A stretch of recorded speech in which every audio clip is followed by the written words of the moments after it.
Hello again and welcome to Ndudu by Fafa.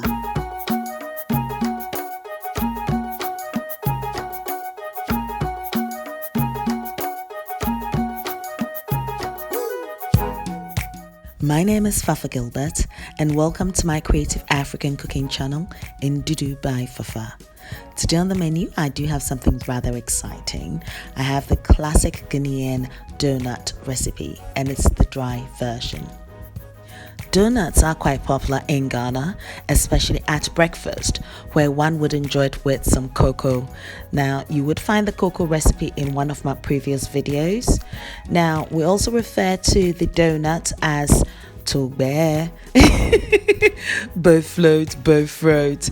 Nigerians also refer to as puff puff. Francophone African states actually refer to as beignet. So it's popular in most West African states. There are two versions of the Boflot, Togbei donuts. We have the wet version, which is what you can see here, and you can find the recipe for the wet version in one of my previous videos.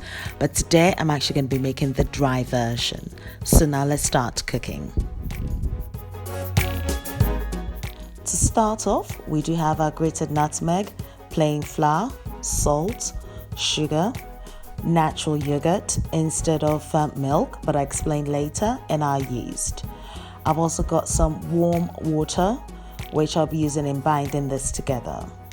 Now I'll be transferring all my ingredients into the mixer, but I'll start off by adding my salt first. So I've got the salt, a little bit of the nutmeg and some flour that goes in first, and then the flour goes on top, and then the sugar and the yeast. Reason is, if your yeast comes into contact with your salt, it will not actually allow your dough to rise. So it's best to separate it, but then once it's mixed and you add the warm water, it's fine. Now I've chosen to actually use yogurt because I think it actually makes the dough softer, which I do like, and it also allows the dough to rise quicker as well.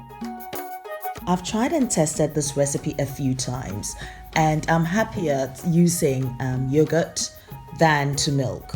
You can use the milk if you wish, but I find that when you are frying the dough actually tends to burn quicker than when you actually use this process of adding a tablespoonful of yogurt and then some water and melted butter.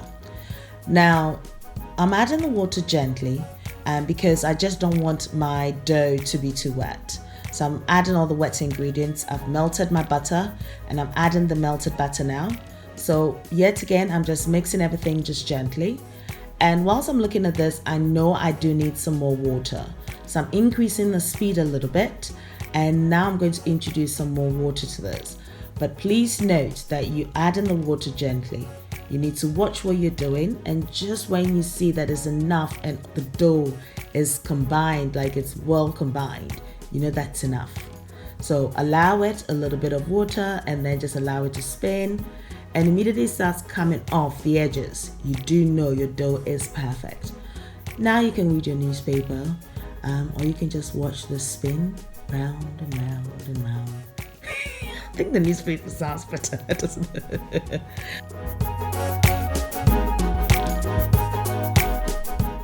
Whisk your dough for about 8 to 10 minutes until it's stretchy, silky and smooth.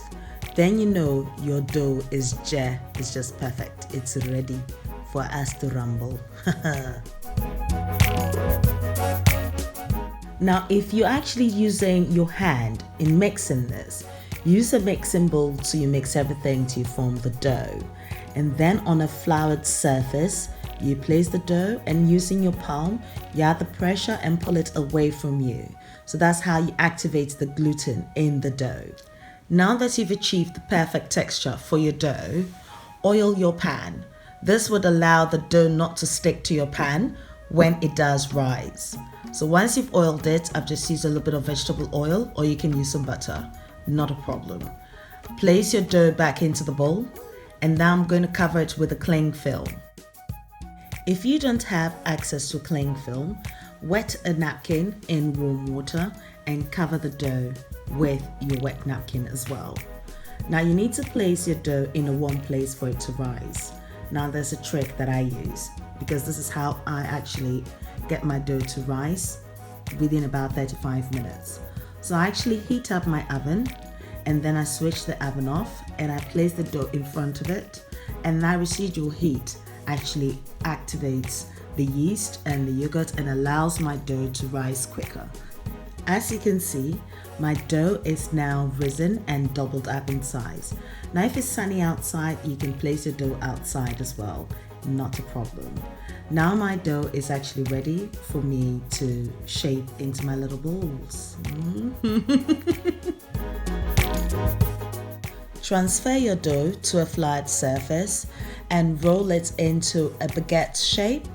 I like to roll it this way. Because I would like to cut it into even sizes, which means that when I do fry, it cooks evenly as well. And so this is the easiest way that I find. And you can see how beautiful and stretchy this dough is. Rolling and rolling. Rolling, hey, rolling. Once you've achieved that perfect shape, now using a sharp knife, cut your dough into the same sizes as you can see here. Now separate your dough, and if it is a little bit sticky, just sprinkle with a little bit of flour and keep separating it till you have your individual sizes. Now use your palm to roll the dough into your perfect ball.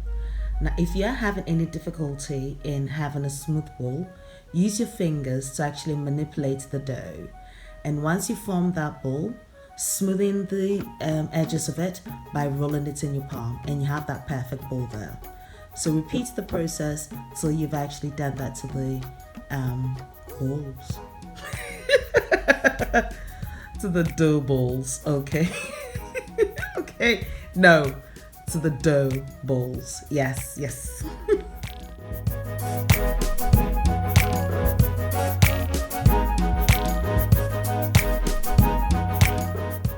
At this stage, I was lazy.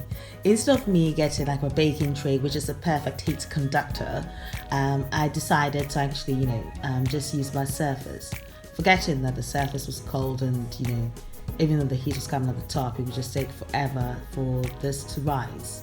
Anyway, I just went ahead, used my cling film, oiled it to make sure that it didn't stick. And I covered this for about 25 minutes, and I realized nothing was actually happening, considering I had the yeast and I had the yogurting and stuff. So of course I had to transfer it to my slate and put it outside, and then it's doubled up in size. So yeah, I do make mistakes sometimes, but I learn from it quickly and stop being lazy. So anyway, it's time to fry. So in a wok, I've actually placed 2 liters of vegetable oil in, and I'm actually warming this up. So this is on the medium heat, and I've placed on the medium heat for about 5 minutes. So it's the perfect temperature for me to now fry. Now I'm not going to increase this heat, I'm going to leave it this way, because immediately you increase it, it's just going to burn and the insides of the donuts are not going to cook. So the heat that you start with, you maintain it. If it's too high, you're just burning everything. So the medium heat for 5 minutes, and then you add your donuts is perfect. Now you're going to be frying this till it's brown. Now this is where you would find the advantage of using the yogurt, because if I had actually used the milk, immediately you would notice that it will start browning.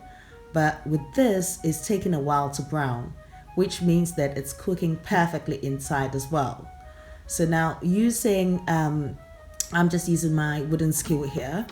I'm just turning and encouraging it, because one thing about donuts is it becomes fluffy, becomes lighter, and then it means that one side would end up cooking more than the other. So you need to keep turning and turning for an even cook. So once you actually have that golden brown color all around it, this shouldn't take more than 6 minutes. Your donut is ready. And you know what?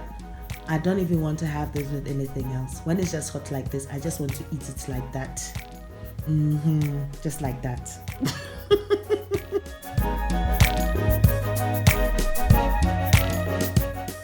Now I can see the first donut I placed in is actually cooked perfectly, and look, it's that even color.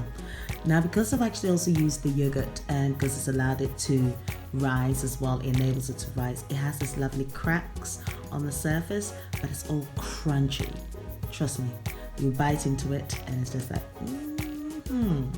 you can toss your donuts in sugar and do as much, but I tend to use less sugar because I don't want it that sweet. But if you do want it that sweet, you can increase the amount of sugar. But if you do increase the amount of sugar, you also need to increase the amount of yeast that you do use. So yeah, I think there's Togbei, Bofrot, beignet, puff. Ndudu is ready. Okay, now I've decided to actually add an uncooked one in the middle because it was the last one and I forgot about it. And I like the way they've all just made space for, the uncooked one. It's like, yeah, there you go. We're waiting for you. Not really, but, just do your own thing. But yeah, you can see this is just perfect. It's round. Yeah.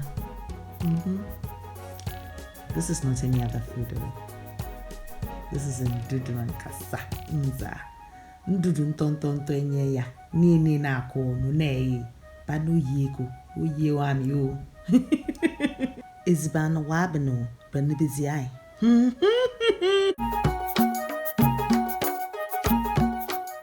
Using a slotted spoon, scoop the donuts once it's evenly brown and place it in a sieve over a bowl. This will drain any excess oil. Or alternatively, you can actually scoop it and place it on a kitchen towel to absorb the excess oil. Now, leave that to cool for about a minute and your donut is ready. I hope you have enjoyed this recipe.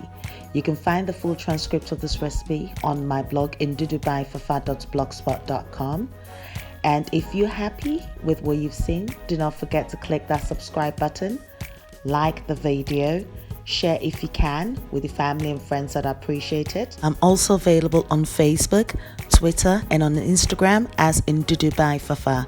Do not forget to follow me there as well. Find more inspiring recipes on my other blog, fafagilbert.com. It's been a pleasure again, and I hope you are inspired to try the recipe. Until next time, thank you for joining me.